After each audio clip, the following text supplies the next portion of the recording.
Hey everyone, I'd like to discuss a situation that happened with my mother. She has advanced macular degeneration.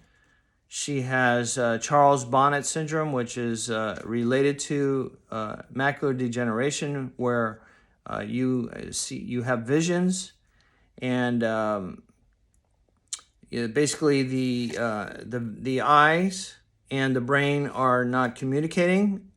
So therefore, the brain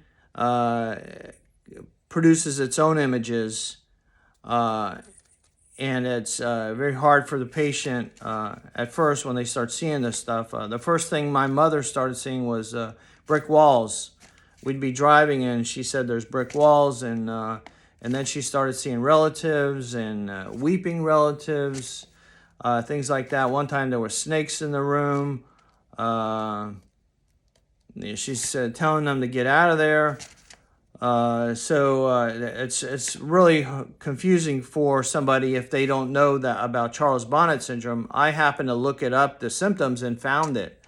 But if not, I would have said dementia, Alzheimer's, hallucinations, what's going on?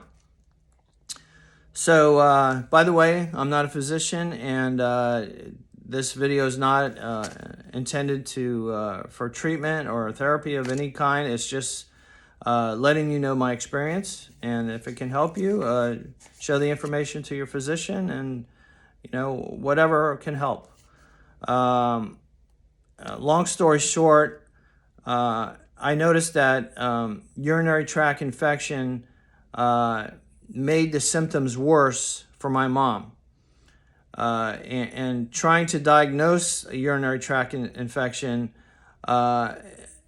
depending on their alert level, basically, if someone has dementia, it's hard to know, so you have to go by the urine color or looking at the urine or testing the urine, where my mother is alert and she could tell me that she has painful urination, or I can notice that she's weak when she's walking, or burning, or you can see in the diaper, the darker color, which indicates dehydration also, and also the foul odor. So I went to the hospital. I went to the ER with my mom, and they didn't diagnose the UTI. So then it led me to believe, that her Charles Bonnet syndrome is increasing for some reason, and then there was talk about dementia. Because historically, I noticed that if she had a UTI that was very bad, that during the course of antibiotics, she would be hallucinating, very vivid hallucinations, and then it would taper off and she returned to normal. However, when someone tells you there is no UTI and they're having these visions, then it's hard for you to try to help and to get her for the right treatment. So then I brought her back to the ER, and they did a straight cath, and still it was negative for UTI. This is within 5 days. So then they admit her, they give her IVs, they did MRI of the brain, got neurology involved, wrote advanced dementia on the board, all these things. So now she's discharged, and I noticed maybe a day later, I just said, this is terrible. She was trying to get out of bed, confused, disoriented, hallucinations. So brought her back to the ER, and they did a straight cath again and found raging UTI. So over a course of 5 days, went from no UTI, no UTI, now raging UTI. And they started her on IV fluids with antibiotic, Cipro, and that seemed to that seemed to help. They still kept her as advanced, or initially as advanced dementia. She did improve. Then she, long story short, we went home, and she was now changed from assisted living, forced now into memory care because they're saying that she has dementia. Anyways, so I went to see her. This is probably 2 days in memory care. And I noticed that she was confused again. And I asked her if she urinated. She said no. So we decided to get her up to take her to the bathroom. And basically the whole chair was wet. And it was foul odor. So I said, let me take her to a different hospital. And again, long story short, she finally got admitted. IV antibiotics. And this time, we changed it to, instead of Cipro, we went to ertapenem. Infectious disease got involved at my request.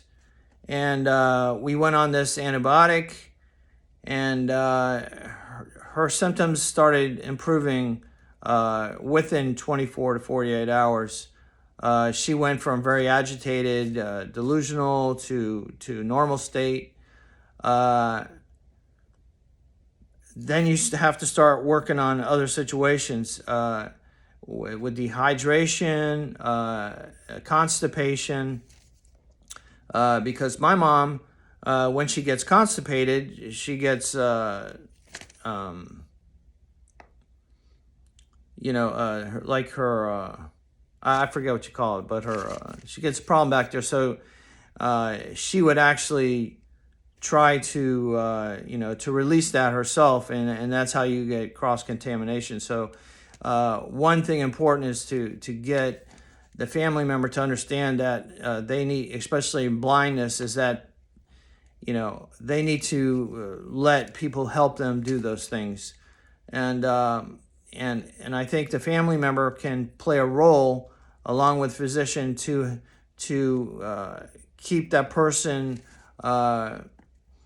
make sure that they take, or the ALF, wherever they're at, to make sure that they get the things to keep them from being constipated. My mom happens to use 3 prunes a day plus warm prune juice. It seems to work fine. So constipation has to be eliminated as much as possible, and hydration, according to the physician, whatever they feel is safe for their heart, to keep them hydrated.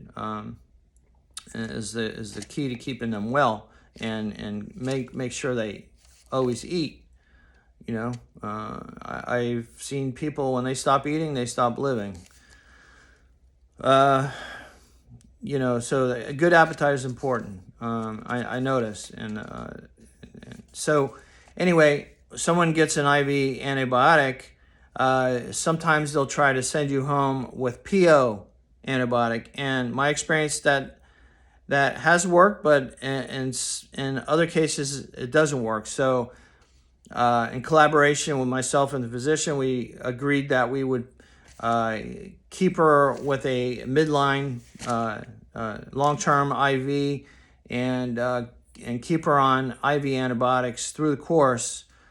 So she had to be discharged to a rehab because her ALF, assisted living, did not support IV antibiotics. So if you can have her come home with home health nursing that will administer that, then that would work. Otherwise, you may find yourself in a rehab for 10 to 3 weeks. Sometimes hard to get a discharge out of there, because you have to have collaboration from the ALF to the rehab, and then you really have to watch your family member. And I don't care where they are, but especially hospitals, rehabs, you want to be there to know. You want to make sure the medications that they're given, historical medications that may be in the chart, may be given to the patient, and that you can help. You can help. You can keep an eye on things that are happening. You can see the list of medicines, and you can catch a mistake, and it doesn't hurt. It helps your family member. And you know, make sure they're eating. Make sure that they're not getting bed sores. You know, on the bottom of their heels, on their coccyx bone, on the back. Make sure they're rotating the patient. Make sure they're not sitting in wet diapers. However, on this IV antibiotic, I'll say it again, ertapenem, prescribed by the infectious disease, did get rid of the hallucinations, got rid of disorientation, it got rid of the visions from Charles Bonnet Syndrome, and she did start another medicine. I forget the name right now, but it's for it's to reduce the I think it's called Aricept. It's to reduce the onset of dementia as kind of a prophylactic preventive medicine. So she's been on that. I can't tell you what role that plays in it, but it seems as though the antibiotic was the major contributing factor. Keeping her hydrated and also making sure that she moves her bowels every day, twice a day. And that was really important. And prune juice, the warm prune juice really worked great. So if you find that your family member has new onset like dementia symptoms, or you're having troubles treating UTIs correctly, or diagnosing them, or diagnosing Charles Bonnet syndrome with with advanced macular degeneration. Sometimes the retina doctor doesn't give you a lot of information about that. You'll be actually telling them or their staff something they don't know. Most retina doctors do know. I'm not going to say they don't, but it's not a widely discussed conversation. So UTI or not, yes, they can have the visions, but it seems as though the UTI enhances that, and then they try to couple all that into a dementia, and now it's going to change the course of your parents' treatment, and it may not be the right course. I'm not saying they don't have dementia, but you better put it all out on the table and figure it out. And like I say, if you leave it up to the hospital and the physicians, as smart as they are, they may take it down the wrong path, and all it needed was for you to jump in and play a role and be that important factor and saving and keeping your family member alive. I hope this helps you. If you have any questions, you can just comment on this video. Sorry I rambled and jumped around so much, but I just felt like it was very important.